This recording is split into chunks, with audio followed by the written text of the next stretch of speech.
법인납세국장입니다. 지금부터 2017년 기속 근로소득 연말정산에 대해 안내 말씀드리겠습니다. 1,800만 근로자와 140만 원천징수 의무자는 올해 급여에 대한 근로소득세 연말정산을 지금부터 준비하여야 합니다. 근로자들은 소득공제, 세액공제 항목 등을 미리 확인하고 증명서류를 꼼꼼히 챙겨 원천징수 의무자에게 제출하여야 하고, 원천징수 의무자는 연말정산 세액을 정확하게 계산하여 각종 공제금액이 누락되지 않도록 주의를 기울여 주시기 바랍니다. 국세청은 근로자와 원천징수 의무자가 편리하게 연말정산을 할 수 있도록 다양한 방법으로 지원하고 있습니다. 인터넷으로 운영되는 연말정산 간소화 서비스에서는 올해부터 공제 대상에 해당하는 학자금 대출 상환금, 중고자동차 구입금액, 현장학습비를 추가로 제공하고, 스마트폰에서는 예상세액의 간편계산, 대화 형식의 공제 항목 검증 등 서비스를 확대하여 제공하는 한편, 연말정산이 어려울 수 있는 근로자, 원천징수 의무자를 위해서는 각 지방청 및 전국 세무서에서 교육을 실시할 예정입니다. 아울러 연말정산 시 공제 항목을 누락 없이 공제받는 것도 중요하지만 실수 또는 고의로 과다하게 공제받아 추징되지 않도록 성실하게 신고하여 줄 것을 부탁드립니다. 배부해드린 보도자료 2페이지입니다. 올해 근로소득이 발생한 모든 근로자는 내년 2월분 급여를 지급받을 때까지 연말정산을 완료하여야 합니다. 이를 위해 근로자는 국세청의 안내 내용을 참고하여 소득공제와 세액공제 등이 누락되지 않도록 연말정산 공제자료를 꼼꼼히 준비하셔야 합니다. 회사는 소속 근로자들이 공제자료를 여유있게 준비할 수 있도록 연말정산 일정에 따라 진행하여 주시기 바랍니다. 국세청은 근로자가 쉽고 편리하게 연말정산을 준비할 수 있도록 본 안내자료를 배포하게 되었습니다. 3페이지입니다. 올해부터 달라진 주요 세법 개정 내용입니다. 첫째, 중고자동차 구입 비용도 신용카드 등 사용금액 공제 대상에 포함되었습니다. 올해부터는 중고자동차를 신용카드, 현금영수증 등으로 구입하는 경우 구입금액의 10%가 신용카드 등 소득공제 대상에 포함되었습니다. 둘째, 전통시장, 대중교통 사용금액의 공제율이 인상되었습니다. 소비 촉진과 대중교통 이용 활성화를 위해 전통시장, 대중교통 사용금액에 대한 소득공제율을 30%에서 40%로 인상하였습니다. 셋째, 초, 중, 고등학생의 체험학습비도 학생 1명당 연 30만 원을 한도로 교육비 공제 대상에 추가되었습니다. 넷째, 난임시술의 지원 확대를 위해 의료비 중 난임시술비는 다른 의료비보다 높은 세액공제율을 적용받게 되었습니다. 다섯째, 출산 입양을 확대 지원하기 위해 17년 이후부터는 둘째 이상 자녀를 출산 입양하는 경우 공제세액이 둘째는 50만 원, 셋째 이상은 70만 원으로 확대되었습니다. 여섯째, 서민 주거 안정 지원을 위해 올해부터는 배우자 등 기본공제 대상자가 월세 계약을 한 경우에도 월세액 세액 공제가 가능하고 월세액 세액 공제 대상 주택의 범위에 고시원이 포함되었습니다. 6페이지입니다. 근로자가 쉽고 편리하게 연말정산을 할 수 있도록 국세청이 제공하고 있는 맞춤형 서비스에 대해 설명드리겠습니다. 첫째, 연말정산 간소화 서비스의 자료 제공을 확대하고 서비스를 개선하였습니다. 학자금 대출 원리금 상환액, 체험학습비와 중고자동차 구입금액 등 올해부터 소득공제와 세액공제 대상에 추가된 항목의 자료를 수집하여 연말정산 간소화 서비스에서 제공합니다. 인터넷 접근이 곤란한 고령자, 외국인 근로자 등을 위해 세무서에서 연말정산 간소화 자료를 출력 서비스를 지원합니다. 아울러 온라인과 팩스로 신청하던 부양가족 자료 제공 동의를 모바일로도 간편하게 신청할 수 있도록 개선하였습니다. 7페이지입니다. 둘째, 모바일 연말정산 서비스를 확대하였습니다.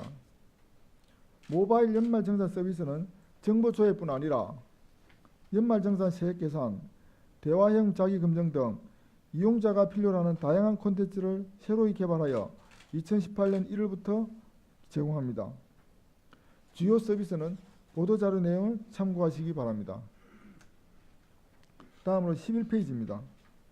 셋째, 국세청 누리집에서는 근로자와 회사 실무자가 연말정산 관련 정보를 빠르게 찾아볼 수 있도록 연말정산 종합안내 코너를 개설하였고, 연말정산 신고안내 책자 핵심 사항을 정리한 리플릿과 서비스 이용 방법을 스스로 학습할 수 있는 동영상 강의를 제공하고 있습니다.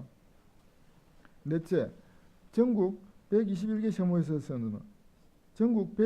세무서에서는 내년 1월 중순까지 원천징수 의무자를 위한 연말정산 교육을 실시하고 4대 보험료에 대한 징수 실무 교육도 함께 제공할 예정입니다.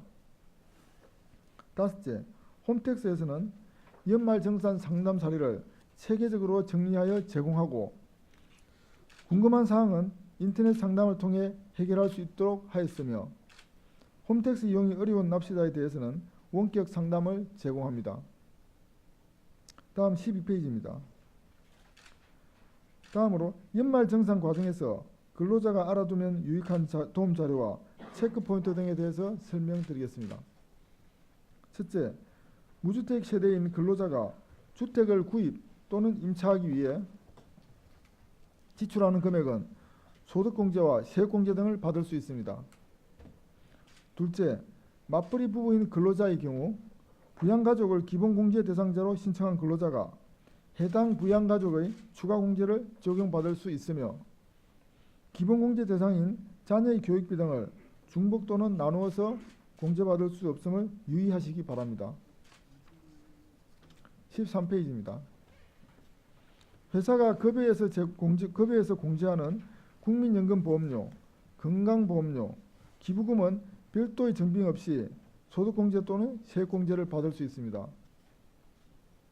넷째, 올해 회사를 옮겼거나 여러 회사에서 급여를 받은 경우 종전 회사에서 연말정산을 했더라도 최종 회사에서 올해 받은 급여를 합산하여 연말정산을 하여야 합니다. 15페이지입니다. 끝으로 성실신고 여부를 검증하기 위해 연말정산 시 신고한 소득공제와 세액공제 내용을 전산분석하여 과다공제 혐의가 있는 근로자에게 수정신고를 안내하고 있습니다. 근로자 여러분께서는 성실신고가 최선의 절세라는 인식을 가지고 연말정산 시 성실하게 신고하여 줄 것을 부탁드립니다.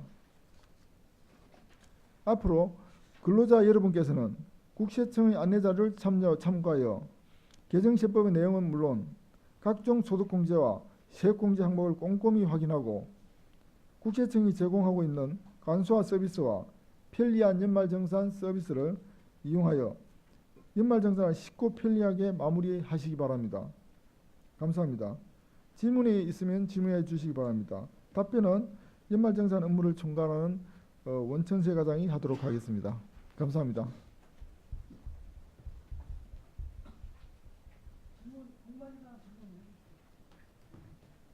원천세 과장입니다.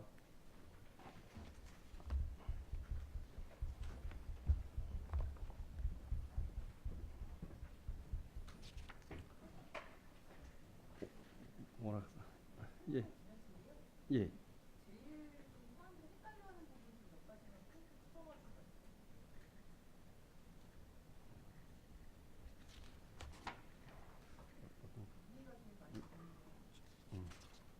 거야.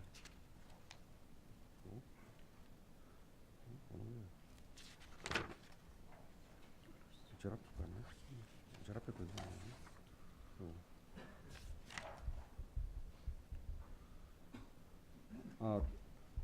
기자님께서 말씀하신 걸 말씀드리겠습니다.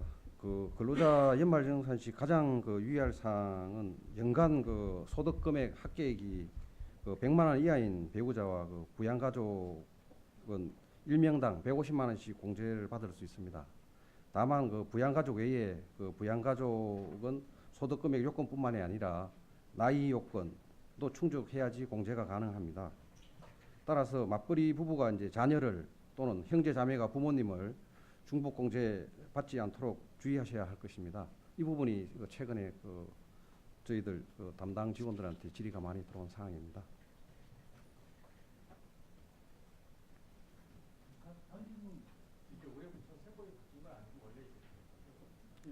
예, 방금 설명드린 부분은 옛날부터도 저희들이 항상 유의하시라고 안내드렸던 사항입니다. 예.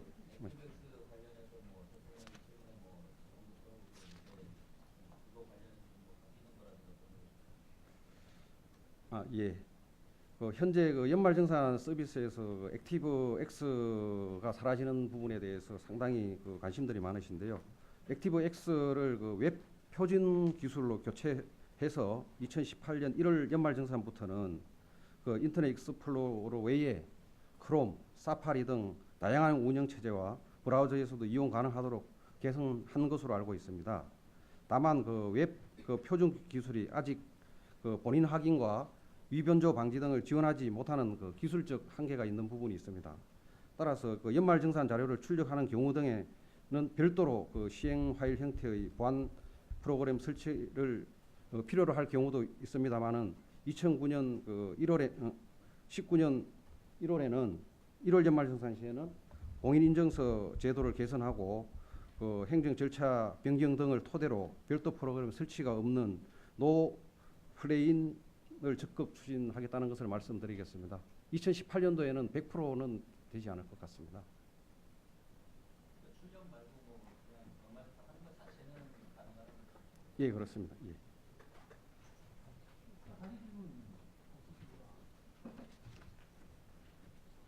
지금 없으시면은 그렇게 마치도록 하겠습니다. 추가 궁금하시다는 대변인이